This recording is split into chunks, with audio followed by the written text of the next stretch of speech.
सबा की हल्की रोशनी ने जब दरवाजा खटखटाया, दिल ने सबसे पहले तेरा इनाम दोहराया। खिड़की से झांकती हुई नरम सी हो, जैसे तेरे लम्स का पैगाम लेकर आया।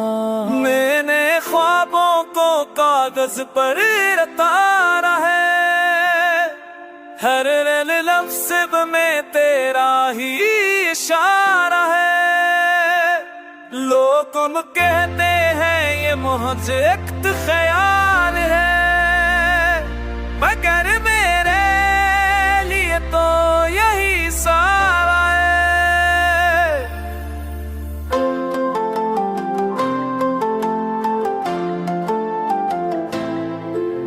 शाम के साए लंबे हूँ या रात गहरी हो, तेरी बातों की खुशबू हर पल तेरी हो।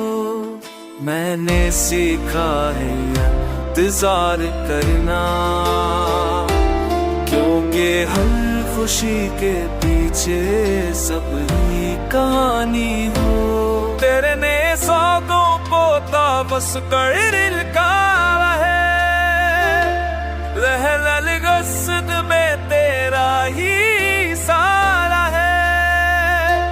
वो भी कहते रहे ये नौ के धरान है, बदल में ये रोल ही सारा है।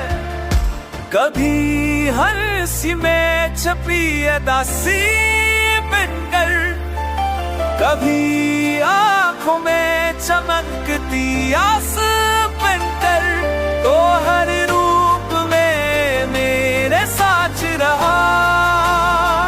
बेआवाज़ दवा बेलवास है सांस बनकर, अगर कभी ही थक कर रुक जाऊं राह में, तो तेरा नाम बने मेरा हौसला। ये गाना